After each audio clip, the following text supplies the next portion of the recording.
Coonoor Wellington ராணுவ பயிற்சி முகாமில் 497 அக்னிபாத் வீரர்கள் சத்திய பிரமாணம் எடுத்துக்கொண்டு அணிவகுப்பு நடத்தினர்.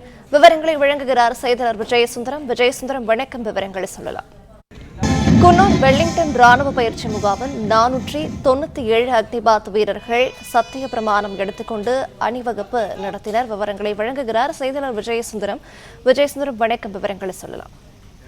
வணக்கம். நீலகிரி மாவட்டம் குன்னூர் வெலிங்டன் ராணுவ பயிற்சி முகாம்ல தமிழ்நாடு, கேரளா, ஆந்திரா, கர்நாடகா மற்றும் மகாராஷ்டிரா மாநிலங்களைச் சேர்ந்த இளைஞர்களுக்கு அக்னிபாத் திட்டத்தின் கீழ் ராணுவ பயிற்சி அளிக்கப்பட்டு வருகிறது. இந்த ராணுவ பயிற்சி பெறும் வீரர்கள் நாட்டின் பல இடங்களுக்கு சென்று பணிபுரிய அனுப்பப்பட்டு வந்துட்டு இருக்காங்க. இந்த முகாம்ல 6 மாதங்கள் பயிற்சி பெற்ற 497 பேர் அக்னிபாத் திட்டத்தின் கீழே அக்னி வீரர்களாக பணிபுரிய சத்திய பிரமாணம் எடுக்கும் நிகழ்ச்சியானது இன்று வெலிங்டன் ராணுவ பயிற்சி மையத்தில் நடைபெற்றது.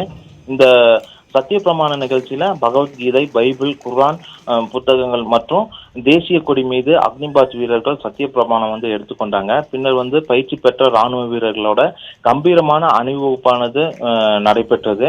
இந்த நிகழ்வுல மேஜர் ஜெனரல் மற்றும் ராணுவ பயிற்சி மையத்துடைய கமாண்டன்ட் ஆகியோர் அந்த அணிவகுப்பு ஏற்றுக்கொண்டாங்க. இந்த நிகழ்ச்சியில பங்கேற்ற பெற்றோர்கள் தங்களுடைய பிள்ளைகள் அக்னி வீரர்களாக அணிவகுத்து வந்த காட்சியை கண்டு பெருமிதம் அடைந்தாங்க. இந்த நிகழ்ச்சியை சுமார் 1000க்கும் மேற்பட்டோர் கண்டுகளித்த நிலையில பயிற்சி பெற்ற அந்த அக்னிபாத் வீரர்கள்ல சிறந்து விளங்கிய 11 வீரர்களுக்கு நினைவு பரிசுகளும் பதக்கங்களும் வழங்கப்பட்டது. இந்த நிகழ்ச்சியில மூத்த அதிகாரிகள், இளநிலை அதிகாரிகள் பலர் கலந்து கொண்டாங்க.